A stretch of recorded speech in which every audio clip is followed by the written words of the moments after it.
Thank you, John. And it is true, I'm as old as John. And we are both 45 years older than Kathleen. I'm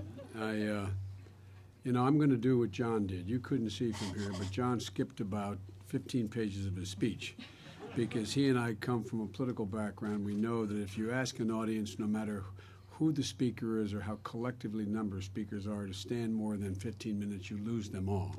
And you're beyond 15 minutes already. So, John, thank you for your passion and perseverance and the incredible energy you've shown in representing American interest around the world. I have been here for, I have to admit, 8 presidents, and I've never seen a man or woman with as much energy and commitment as you have shown, John, and we thank you for that. And to the members of the Diplomatic Corps, to Evan Ryan, who is the Assistant Secretary of Education and Cultural Affairs, one of the most talented people to occupy this office in my view, to Roberta, who has been the source of my collective education here. I spent most of my career early on dealing with the Soviet Union and NATO and the Middle East, and when the President asked me, as Ben will tell you, to take a direct hand in increasing personal relationships and connections in the hemisphere, I immediately went to Roberta. Although I thought I knew a lot, I realized until I started talking to Roberta how little I knew. Thank you for the education, Roberta. And to cut right to it, there's a reason why this program is here. It's Ben Rhodes. Now, obviously, it's the President of the United States, but Ben has been the engine behind making this happen. He's been the idea, the intellectual gravamen behind it, and Ben, I want to personally thank you because I think not only will this be a legacy for the President of the United States, it will be one for you as well. So congratulations. You know, for the first time, and I apologize, Roberta, because she's heard me make this comment before. For the first time in the history of the hemisphere, you can look at the hemisphere and see the possibility of a democratic, middle-class, secure hemisphere from top to bottom. That has never, ever existed in the history of the hemisphere. And this is a fairly propitious moment with middle class in Latin America and the Caribbean that is 275 million strong, a region that's becoming and will be the epicenter of energy in the world. This will be the epicenter of energy production in the world. A hemisphere where we have an unbroken line of free trade agreements stretching from Canada to Chile and $1 trillion already, $1 trillion trade economy in North America alone. 40% of all of American exports go within this hemisphere, and that is destined to grow. I do not say this as a criticism of any other part of the world, but I believe the economic muscle and might of the 21st century will reside in the Western Hemisphere because of the incredible potential that exists here. And that's part of the reason why the President has John focus on this, has asked me to join John and Roberta to help deepen the engagement in the Western Hemisphere. But our ability to make good on these incredible opportunities and expand depends on our populations being very simply more connected. John has heard me say before, and the President kids me for saying it so often, I don't want to try to improve on Tip O'Neill's axiom that all politics is local, but I think I can. All politics is personal, and all foreign policy ultimately is personal in terms of the relationships leaders have, and that gets nurtured by the exposure of those future leaders to the culture, the language, and the politics of one another's country. The more exposed to each other's culture, the more fluent we are in each other's languages, the more knowledgeable about each other's economies and societies we are. That is the thing, in fact, which is going to build this incredible alliance in the hemisphere, this economic alliance in the hemisphere. And all rests, as John has pointed out, others have, on education. In our country and the remainder of the hemisphere, there's a need for new skills training to sustain economic growth. There are 600,000 jobs in the United States of America, high-tech jobs that are going unanswered, unfilled because of the lack of skills that exist throughout the entire hemisphere. Right now, too many people are still, particularly those young people John referenced, are on the outside looking in. And the fact is that we face a global competition. And we have the workforce. We're going to need a workforce that throughout the hemisphere that is better educated and is more, how can I say it, informed and astute about one another's countries and cultures.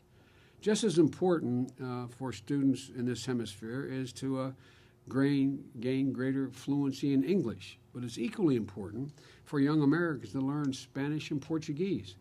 Because when 40% of the exports, and still rising, exist and are here in this hemisphere, a lot of our economic future will be conducted in the language of the Americas. That's why President Obama, among other reasons, launched the 100,000 Strong, 100,000 students going to Latin America and the Caribbean by the year 2020, and 100,000 students in the hemisphere coming here. This is the stuff of which close ties are made, the stuff of which economic growth is cemented. And by the way, international students add, just students coming here, international students add $24 billion a year to the U.S. economy. And American students going south will add billions of dollars to the economy of those countries as well. 100,000 Strong isn't just another U.S. government scholarship program. We already have major and successful international scholarship programs like Fulbright, Access Grants, and others. What we're trying to do here is create something more, as Ben said, something more than a government program. We're trying to create a synergy, a new synergy between private sectors, charities, universities, and all the governments in the hemisphere, to invest in sending students to and from the United States, to lower the financial and logistical and language and informational barriers that now stand in the way. Countries in the region recognize, I believe, the importance of this, and all the leaders I've been, and poor Roberta has been on all my recent many trips to within the hemisphere. I'm convinced that they absolutely understand, as all the speakers have said, the consequence of this. The governments across Latin America have tripled their investment in the Fulbright program over the past decade. Brazil has launched a massive program to send young people overseas to study science, technology, engineering, and math. And we recognize it too. The U.S. government is announcing new grants and programs to connect international students to American universities, offering scholarships to learn English to people in disadvantaged communities, engaging in dialogue and international education like the one I was able to launch in Mexico City, which Assistant Secretary Ryan has just attended. And but as much as is going on, there's need to do more. Right now, out of the 300,000 U.S. students learning abroad, just 45,000 of them are in this hemisphere. We need to more than double that. We need to more than double that. Nearly 67,000 Latin American and Caribbean students are in U.S. colleges right now, and that's really good. But South Korea alone has 70,000. South Korea alone has 70,000 South Korean students in American universities right now. That's good. I'm not suggesting that should let up at all. But it's the means by which you can make some comparisons here about how far we have to move and what potential there is when we do move. We all need to pull our weight here, and the partnership is of equal benefit to the United States and to the rest of the hemisphere. If we can deliver the effort and investment required, each of our countries is going to see real, tangible improvements in people's lives. And again, John mentioned it, ExxonMobil, Santander Bank, which I understand didn't know how to tell Kathleen Kennedy Townsend no. Coca-Cola, where my niece is here. I'm sure the only reason is Coke is doing this, Missy, is because of you. Thank you very much. That's a joke, by the way. Although I'm confident Missy, who worked at the state, knows this. Anyway, the list goes on. But I just want to thank you all because I think you all get it. It also significantly impacts and will impact on your businesses and opportunities and access. You know, on our way to Mexico City, Evan Ryan asked a very simple question on Twitter. She said, "How will you invest in the future?" That's basically the question that we're all asking right now. We think we have the answer.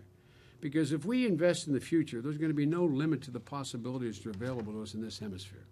I'm convinced that the greatest opportunity, economically and politically, in the next 25 years exists in this hemisphere. Think of what we're doing on TPP It's not just about our relationships in the Pacific Basin. It's about Latin American Pacific nations being part of this. It's about expanding, I believe, not just arithmetically, but geometrically over time, the opportunities that exist.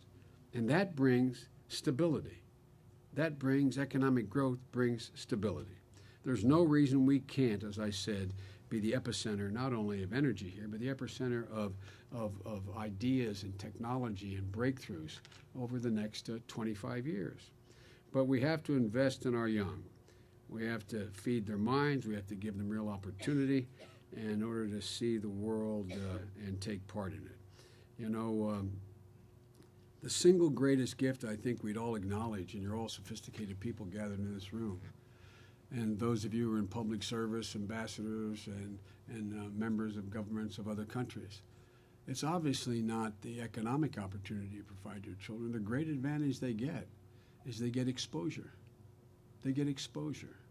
When you think about it, what's the one thing you can give your child that is most likely to impact upon that child's stability, future, and well-being? It's exposure. It's exposure. I remember my son working overseas calling me. I want to tell you what company he's working with. He said, "Dad, these guys aren't that smart. I can do this." It was an American company he's working for. He said, "They're good, but I can do this." Think of all of your personal experiences. What made you think, if you didn't come from a position of privilege to begin with, what made you think you could do what you're doing? You saw other people doing the same thing you're now doing and said, "I can do that. I can do that." That's what this is all about. That's what this is, at the bottom line, what it's all about. You know, William Butler Yeats said, education is not filling a pail, it's lighting a fire. I've been doing this a long, long time. I have, just since I've been in this job, I've traveled over 900,000 miles. I've traveled millions of miles and met every major world leader in the last 40 years, just because of my position, not because of any consequence.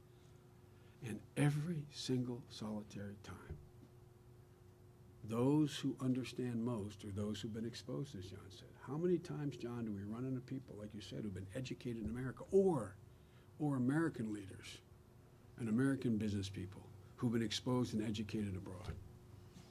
That's the stuff of which real progress is made. And we have an overwhelming opportunity to light that spark on a continent and a hemisphere that is just ready. It is just absolutely ready.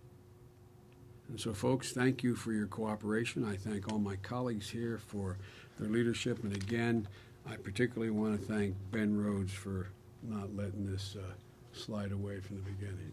Thank you all so very much.